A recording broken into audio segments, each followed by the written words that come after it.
ETF index mutual funds నేర్చుకుని stock మార్కెట్లో రాణించాలనుకుంటున్నారా? వెంటనే ఈ నెంబర్కి కాల్ చేయండి. జనరల్గా పెద్దవాళ్ళు అంటుంటారు కాలం కలిసి రావాలని. మనం ఎంత కష్టపడినా ఒక అదృష్టం అనేది ఉండాలి, అయితే కాలం కలిసి రావాలి. ఎంత కాలం కలిసి వచ్చినా మన కష్టపడే తత్వం ఉండాలి. అదే సహజంగా వింటూ ఉంటాం కదా ఈ మాట. దీనికి సంబంధించి మీ వివరణ కావాలి. అంటే వ్యక్తులు ప్రఖ్యాతులు అవ్వాలంటే విద్య ఒకటి ఉంటే సరిపోదు, వాళ్ళకి టైం కలిసి రావాలి.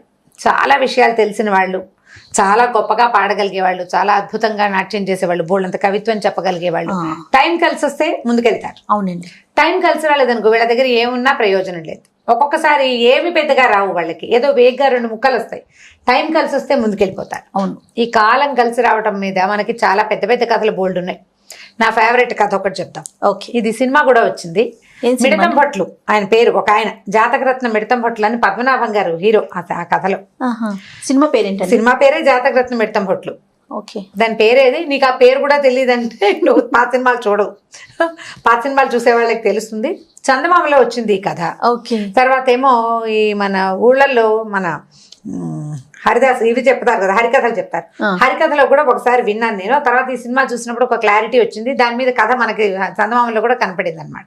బాగుంటుంది, ఇంట్రెస్టింగ్ గా, కొంచెం పెద్ద కథ. ఓకే. ముందు వెనకాల ఏం లేవు, కథలోకి డైరెక్ట్గా వెళ్ళిపోదాం. ఒక పల్లెటూరులో ఓ తల్లి కొడుకు ఉండేవాళ్ళట.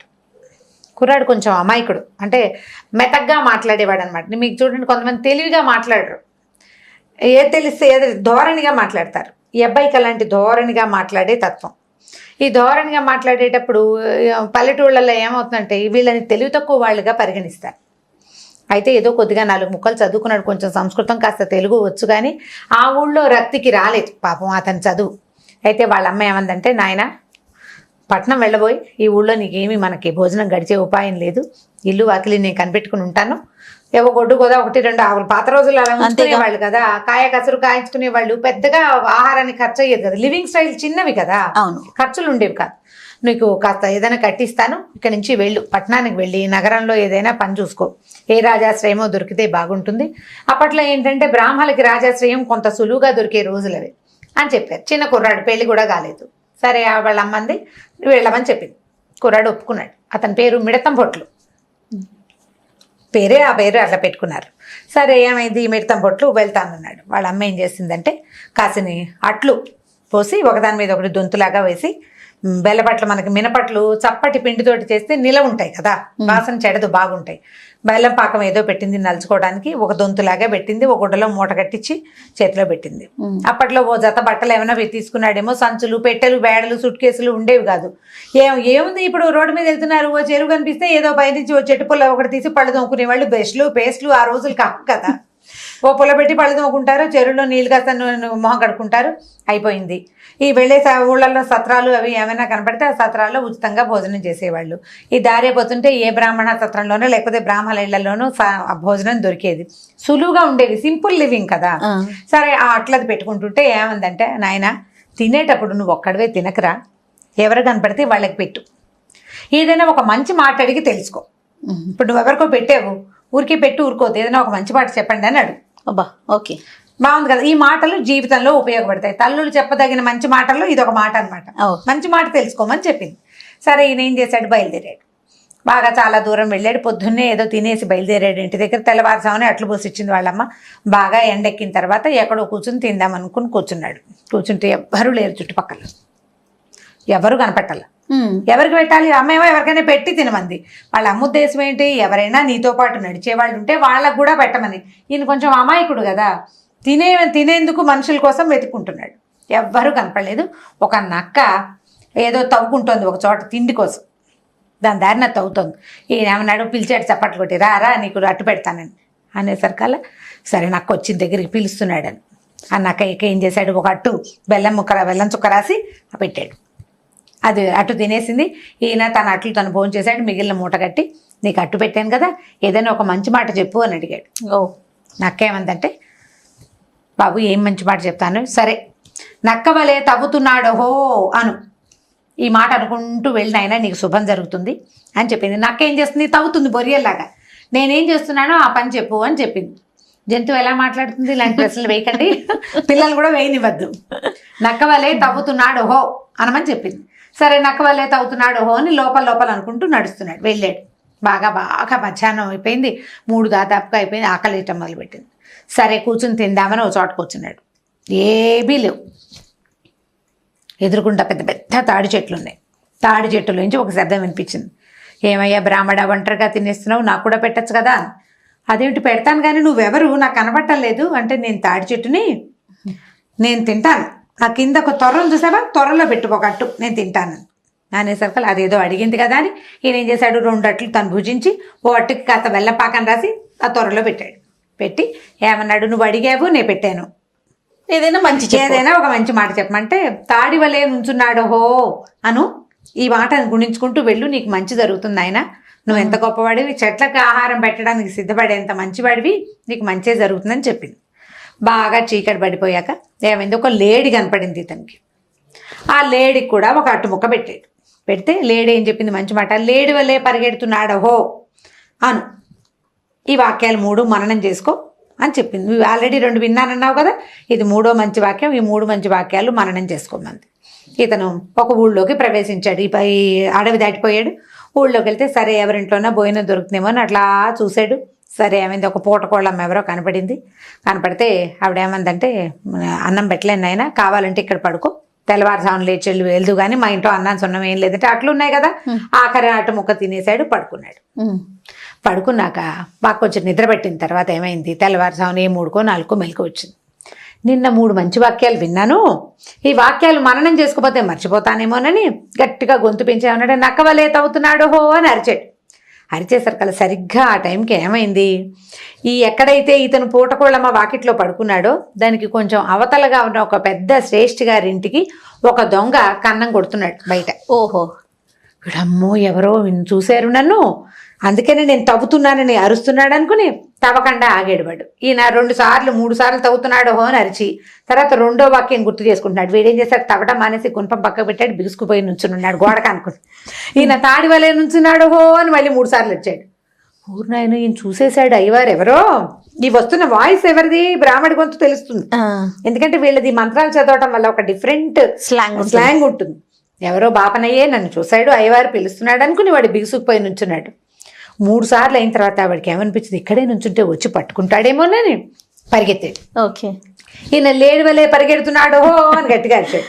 అరిచేసరికి ఈ 3 సార్లు అయ్యే లోపల ఈ పరిగెడుతున్న వాడు ఏమైంది, ఈ దారిలో ఒక దారి వైపుకి పరిగెడుతుంటే వాకిళ్లలో పడుకుంటారు కదా కొంతమంది పెద్దవాళ్ళు, ఒక ముసలాయన పడుకుని కర్ర కొంచెం పక్కకి పెట్టాడు. ఆయన పోటీ వేసుకునే కర్ర, నడిచే కర్రలు, తాటించుకునే కర్రలు ఉంటాయి కదా, పొడుగాటి చేతి కర్ర, ఆ కర్రకి కాలు తగిలి పడ్డం ఎలా పడ్డాడు, ఈ మంచం నుంచి అవతల మంచం మీదకి పడ్డాడు.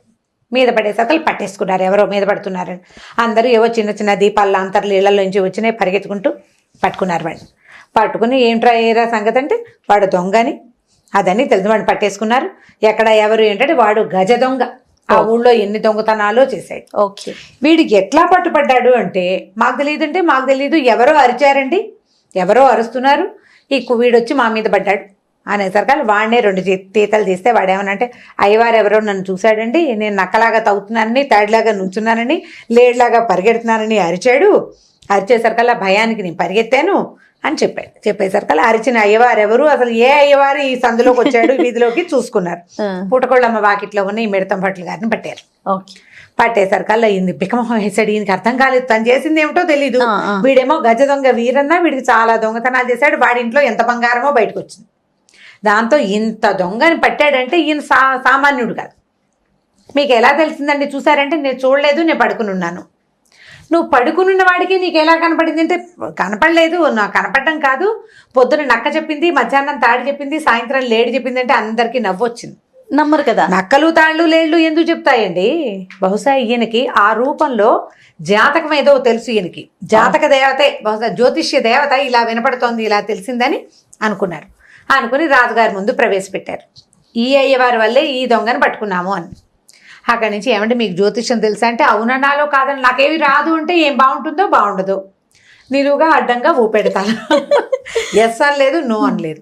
అయితే ఏమైంది, ఆయన ఏం చేశాడు, టక్ మని ఇలా అని, నా చేతిలో ఏముందో చెప్పండి అయ్యవారు, మీకు జ్యోతిష్యం తెలుసు కదా అన్నాడు. ఏం చెప్తారు, నీ చేతిలో ఏముందో నాకేం తెలుస్తుంది, ఆయన అయ్యి తెల్లబోయి వీడని దొరికేవరా మిడతం భట్లు అన్నట్టు పైకి ఆయనకి స్వాగతంగా మాట్లాడుకునే అలవాటు. అనగానే వెంటనే రాజుగారు, అయ్య బాబోయ్ మీకు ఎంత తెలుసండి, మిడతేనండి ఎగురుతుంటే పట్టుకున్నాను. చేయి తీసేసరికి చిన్న మిడత ఎగురుకుంటూ పోయిందనమాట.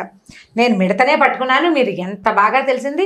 రాజుగారేమో సింహాసనం మీద పైన కూర్చుంటాడు, మిడతం పొట్టు రాజస్థానంలో మధ్యలో నుంచున్నాడు. అంత దూరంగా ఉన్నవాడికి ఈగలు చిన్న చిన్న మిడతలు ఎగిరేవి కనపడవు కదా. మనకు చూడండి దోమ మనకు ఎలా కనపడుతుంది, ఇక్కడ కనిపిస్తుంది, అక్కడికి వెళ్ళేసరికి మనకు కనపడదు. సో మిడత ఆయనకి కనపడే అవకాశం లేదు. ఈయన ఖచ్చితంగా ఈయనకి జ్యోతిష్యం వచ్చు, ఇట్లా ఊహించేసి చెప్పేస్తాడు. లోపల ఇట్లా స్పార్క్, జ్యోతిష్యం ఈయనకి స్పార్కిల్ గా ఉందని చెప్పేసి ఆయన పట్టేసుకున్నారు. మీరు మా ఆస్థానంలో ఉండండి అని బతిమలాడేసరికి సరే ఆ పూట ఉంచుకున్నారు. ఈయన టైంకి మర్నాడో 3వ రోజు రాణి గారి వజ్రాల హారం పోయింది. పోయేసరికల్లా ఇప్పుడు తీసిన వాళ్ళు ఎవరో చెప్పమంటారు. ఈయన ప్రశ్న వేయండి అంటారు. ప్రశ్నకి మామూలుగా ఇప్పుడు నా వజ్రాల హారం పోయింది అని ఒక జ్యోతిష్యం ఆయన దగ్గరికి వెళ్ళి అడిగాను అనుకో, నేను వచ్చిన కాలాన్ని బట్టి ఆయన ప్రశ్న వేసి ఈ ప్రశ్నకి జ్యోతిష్యం చెప్తారనమాట. ప్రశ్న కాలాన్ని గుణిస్తారు. నేను అడిగిన క్వశ్చన్ బట్టి దాని టైంని గుణించి ఆ వస్తువు దొరుకుతుందో దొరకదో చెప్పే శాస్త్రం ఒకటి ఉంది, ప్రశ్న శాస్త్రం అంటారు దాన్ని. ఇప్పుడు కూడా మన దగ్గర మహానుభావులు కొంతమంది ఉన్నారు. పాతకాలంలో విరివిగా ఉండేది. ప్రశ్న కాలాన్ని గణన చేసి వస్తువు దొరుకుతుందా దొరకదా, ఏ దిక్కును ఉన్నది అనేది చెప్పగలిగే వాళ్ళు అనమాట. ప్రశ్న శాస్త్రం చెయ్యండి, లేకపోతే మీ జ్యోతిష్యం మీకు స్పార్క్ అవుతుంది కదా, ఏదో ఒక స్పార్క్ తోటి చెప్పండి అన్నారు. అనేసరికల్లా ఆయన నాకు తెలియదు అన్నాడు. నాకు అసలు జ్యోతిష్యం రాదని చెప్పడం మొదలుపెట్టాడు. వాళ్ళు ఎవరు నమ్మకుండా ఏం చేశారు, అంతఃపురానికి అనుబంధంగా ఒక చిన్న పోలీస్ స్టేషన్ లాంటిది ఉంటుంది. ఈయన్ని అక్కడ కూర్చోబెట్టారు. చాలా మంది ఇక్కడ తిరుగుతుంటారు కదా, వీళ్ళలో ఎవరో ఒకళ్ళు వీళ్ళే దొంగ అని మీకు తెలిసిపోతుంది. మీ దగ్గర ఉన్న స్పార్క్ అలాంటిది మాకు తెలుసు మీ సంగతి అన్నారు. ఆయన అక్కడ కూర్చోబెడితే ఈయనకి తెల్లవారుచు ఉంటే భయం వేసింది. నాకు ఏమవుతుందో రేపొద్దున, నేను దొంగని ఎవరిని పట్టుకోలేను, నాకు ఎట్లా తెలుస్తుంది, ఏదో అనుకోకుండా కాకతాళీయంగా జరిగింది. కాకతాళీయం కథ తెలుసా మీకు? దీని తర్వాత చెప్తాను. తెలీదు. కాకతాళీయంగా జరిగింది ఇది, నాకు ఎట్లా తెలుస్తుంది అని చెప్పి ఈయన ఏమి నెత్తి పట్టుకుని కంటికి వచ్చునో కాలికి వచ్చునో, నాకు ఏది వచ్చునో, కంటికి వచ్చునో కాలికి వచ్చునో అని 3 సార్లు గట్టిగా అనుకున్నాడు. స్వాగతంగా మాట్లాడుకుంటాడు కదా, కంటికి వచ్చునో కాలికి వచ్చునో అంటే నాకు కన్ను పోతుందో కాలు పోతుందో రేపొద్దున. సరిగ్గా ఆ టైంకి ఏమిందంటే అంతఃపురానికి దగ్గర కదా ఆయన ఉన్నాడు. అంతఃపురంలో దాసులు చాలా మంది ఉంటారు, పనివాళ్ళు ఉంటారు, దాసీలు. ఆ దాసీల్లో ఒక ఆవిడ శ్రీకంఠమ్మ, కాళికమ్మ. ఈ కంఠి కాళి అని పిలుస్తారు. ఈయన కంటికొచ్చునో కాలికొచ్చునో అనంగానే వీళ్ళిద్దరే దొంగలు, రాణివారి వజ్రాల హారం కొట్టేసిన వాళ్ళు. అయ్య బావోయ్, అయ్యవారికి తెలిసిపోయింది. కంటికొచ్చునో కాలికొచ్చునో అంటే మన ఇద్దరిలో ఎవరో ఒకళ్ళ హారం తెచ్చి ఇవ్వాలని నేను మంత్రం చదివేస్తున్నాడు, ఏం కొంప మునిపోతుందోనని పరిగెత్తుకుంటూ వచ్చి, అయ్యవారు మీ పుణ్యం ఉంటుంది, సంపెంగి చెట్టు మొదట్లో దాచిపెట్టామండి, మేమే రాణివారి వజ్రాల హారం తీసాము, మా పేర్లు చెప్పకండి, ఆ వస్తువు మాత్రం తీసి ఇచ్చేసేయండి బాబు, మీకు పుణ్యం ఉంటుంది, మీకు మీ ఇంట్లో పనిచేసి మీ రుణం తీర్చుకుంటామని బతిమలాడటం మొదలెట్టారు. ఈయన అమ్మయ్య దొరికింది, ఛాన్స్ దొరికింది కదా. అంతేగా. సరే అక్కడి నుంచి మర్నాడు పొద్దున ఏం చేశాడు, తీసిన వాళ్ళు ఎవరో నాకు తెలీదు, కానీ వస్తువు మాత్రం సంపెంగి చెట్టు కింద త్వరలో ఉంది అనగానే అందరూ పరిగెత్తుకుంటూ పోయారు. సంపెంగి చెట్టు కింద త్వరలో వస్తువు దొరికింది.